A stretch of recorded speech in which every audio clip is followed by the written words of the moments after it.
existe des tickets, donc des montants relativement petits. Bon, tout est relatif encore, hein, mais des montants qui peuvent aller de 10 000 euros à 50 000 euros. Hein. Globalement, c'est un peu la zone, en fonction des pays, en fonction des régions, en fonction, voilà, ça peut monter. Mais globalement, c'est un petit peu ce là qu'ils investissent. Ils ont la capacité surtout de co-investir avec d'autres business angels. Okay. Et potentiellement, ils peuvent aussi investir avec des investisseurs professionnels tels que nous, des venture capitalistes.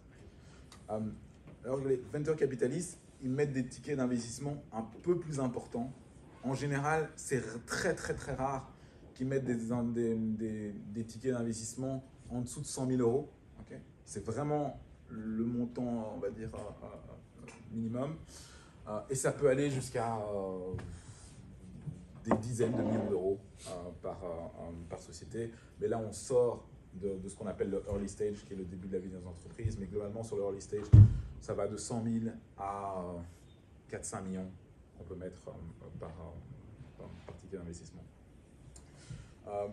Les venture capitalistes, ils peuvent co-investir aussi avec des business angels, okay, mais vraiment au tout début de la vie d'entreprise, et après ils investissent plus entre eux. Okay. Donc souvent, dans ce qu'on appelle un tour de table, un tour de levée de fonds, il y a les investisseurs professionnels se partagent le risque en répartissant l'investissement entre plusieurs investisseurs. C'est assez rare qu'il y ait juste un seul investisseur. Ouais, c'est vraiment une notion de partage de risque qu'ils veulent avoir. Ce qui est important sur l'aspect, alors on va parler de l'aspect le plus important là maintenant, c'est la notion de smart money. Lorsque on cherche de l'argent, ok, on cherche de l'argent, c'est une chose, okay, pour le développement de son entreprise, mais on cherche aussi surtout un support et des compétences. Alors, au niveau du venture capitaliste, c'est son boulot. Si ce n'est pas du smart money, c'est qu'il ne fait pas bien son boulot. Okay. Donc on va partir du principe que de toute façon, ce sera du smart money. Alors ça ne veut pas dire qu'il connaît tout sur tout, okay. Ça ne veut pas dire qu'il connaît tous les secteurs, ça ne veut pas dire qu'il connaît toutes les sociétés, ça ne veut pas dire qu'il a la réponse à tout, okay. Mais au moins, son expertise fait qu'il a vu un maximum de situations possibles. Okay. Et il sait comment être votre bon sparring partner.